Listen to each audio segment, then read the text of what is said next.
ગુજરાતમાં પ્રાકૃતિક ખેતી નેચરલ ફાર્મિંગ ક્ષેત્રે જનજાગૃતિનો નવો સૂર્યોદય લાવનારા રાજ્યના આદરણીય રાજ્યપાલ શ્રી આચાર્ય દેવવ્રતજી અને લોકપ્રિય મુખ્યમંત્રી શ્રી ભૂપેન્દ્રભાઈ પટેલના આગમનને પગલે સમગ્ર જિલ્લામાં અનેરો આનંદ જોવા મળી રહ્યો છે. બંને મહાનુભાવોના આગમનથી લાંબા સમયથી પ્રતીક્ષા કરી રહેલા સ્થાનિક ખેડૂતો, ભાજપના કાર્યકરો અને સામાન્ય નાગરિકોમાં ભારે ઉત્સાહ અને ખુશીની લાગણી વ્યાપી ગઈ છે.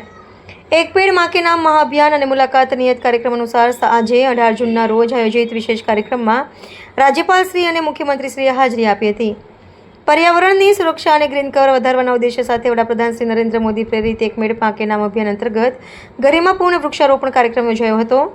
આ મુખ્ય કાર્યક્રમ સંપન્ન થયા બાદ બંને નેતાઓએ જમીની સ્તરે લોકાર્પણ સંપર્ક સાધ્યો હતો. તેમણે સ્થાનિક ભાજપ સંગઠનના કાર્યકરોને મોટી સંખ્યામાં ઉપસ્થિત પ્રજાજનો સાથે સીધી મુલાકાત કરી હતી, જેનાથી સ્થાનિક લોકોમાં નવી ઉર્જાનો સંચાર થયો છે.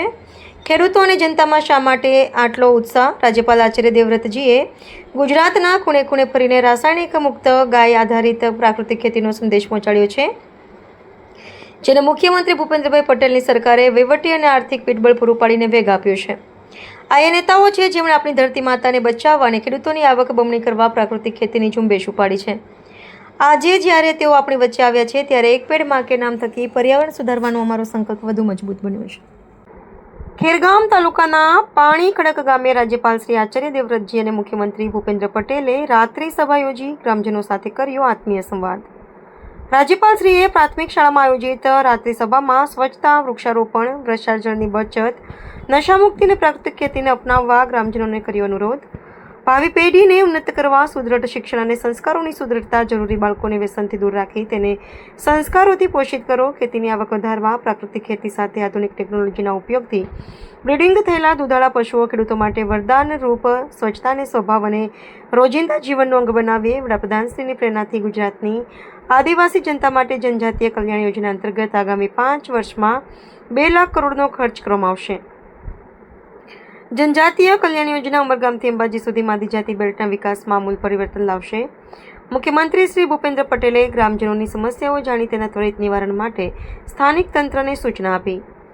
નવસારી જિલ્લાની 2 દિવસીય મુલાકાતે પધારેલા રાજ્યપાલ શ્રી આચાર્ય દેવવ્રતજી અને મુખ્યમંત્રી ભૂપેન્દ્ર પટેલે પ્રથમ દિવસની રાત્રિએ ખેરગામ તાલુકાના પાણીખડક ગામની પ્રાથમિક શાળાના પટાંગણમાં આયોજિત રાત્રિ સભામાં ગ્રામજનો સાથે આત્મીય સંવાદ કર્યો હતો, જેમાં તેણે સ્વચ્છતા અભિયાન, વર્ષા જળની બચત, વૃક્ષારોપણ, પ્રાકૃતિક ખેતી, વ્યસન મુક્તિ અને શિક્ષણ જેવા વિષયો ઉપર ભાર મૂક્યો હતો. નવસારી જિલ્લાની પાણીખડક ગામની પ્રાથમિક શાળામાં રાજ્યપાલ શ્રી આચાર્ય દેવવ્રતજી અને મુખ્યમંત્રી ભૂપેન્દ્ર પટેલનો રાત્રિ વિશ્રામ. વહેલી સવારે વિદ્યાર્થીઓ સાથે રાજ્યપાલશ્રીએ કર્યા યોગ અને પ્રાણાયામ. વિદ્યાર્થીઓ સ્વસ્થ અને તેજસ્વી ભવિષ્ય માટે રોજિંદા જીવનમાં યોગ અને પ્રાણાયામને અવશ્ય સ્થાન આપે એવું રાજ્યપાલશ્રીએ કહ્યું. યોગ સત્રમાં રાજ્યપાલશ્રીએ વિદ્યાર્થીઓ સાથે વિવિધ યોગ અને પ્રાણાયામનો પ્રાયોગિક અભ્યાસ કરી તેના આરોગ્યલક્ષી મહત્વ વિશે પ્રેરક સંવાદ સાધ્યો. નવસારી જિલ્લાના ખેરગામ તાલુકાની પાણીખડક ગામે પ્રાથમિક શાળાના સામાન્ય વર્ગખંડમાં રાજ્યપાલ શ્રી આચાર્ય દેવવ્રતજી અને મુખ્યમંત્રી શ્રી ભૂપેન્દ્ર પટેલે સાદગીભર્યો રાત્રિ વિશ્રામ કર્યો હતો.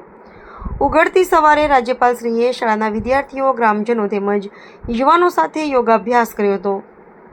રાજ્યના સર્વોચ્ચ પદે રહેલા રાજ્યપાલ અને મુખ્યમંત્રીએ ગામના મહેમાન બની ગ્રામ કલ્યાણના ધ્યેય સાથે શાળામાં રાતવાસો કરતા પ્રેરક અભિગમથી સ્થાનિક ગ્રામજનો તેમજ શાળાના બાળકોમાં ભારે ઉત્સાહ અને આનંદનો માહોલ જોવા મળ્યો હતો.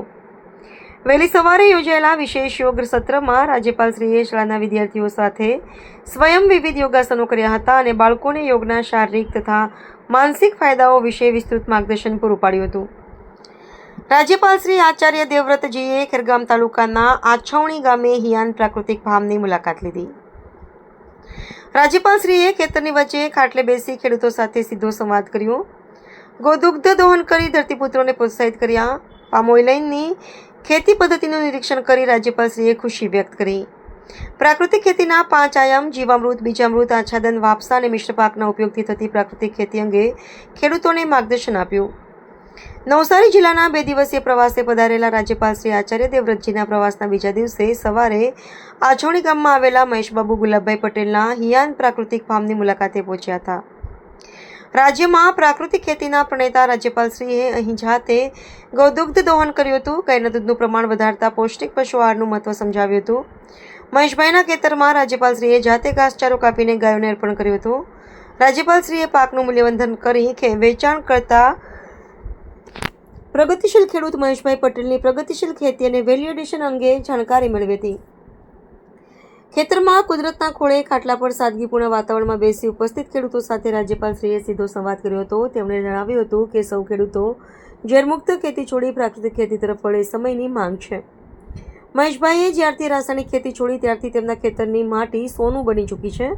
પ્રાકૃતિક ખેતીથી જમીનનો ઓર્ગેનિક કાર્બન વધતા જમીન ફળદ્રુપ બને છે. વધુમાં પ્રાકૃતિક ખેતીના 5 આયામ જીવામૃત, બીજામૃત, આચ્છાદન, વાપસા અને મિશ્ર પાકના ઉપયોગથી થતી પ્રાકૃતિક ખેતી અંગે ખેડૂતોને વિસ્તૃત માર્ગદર્શન આપ્યું હતું.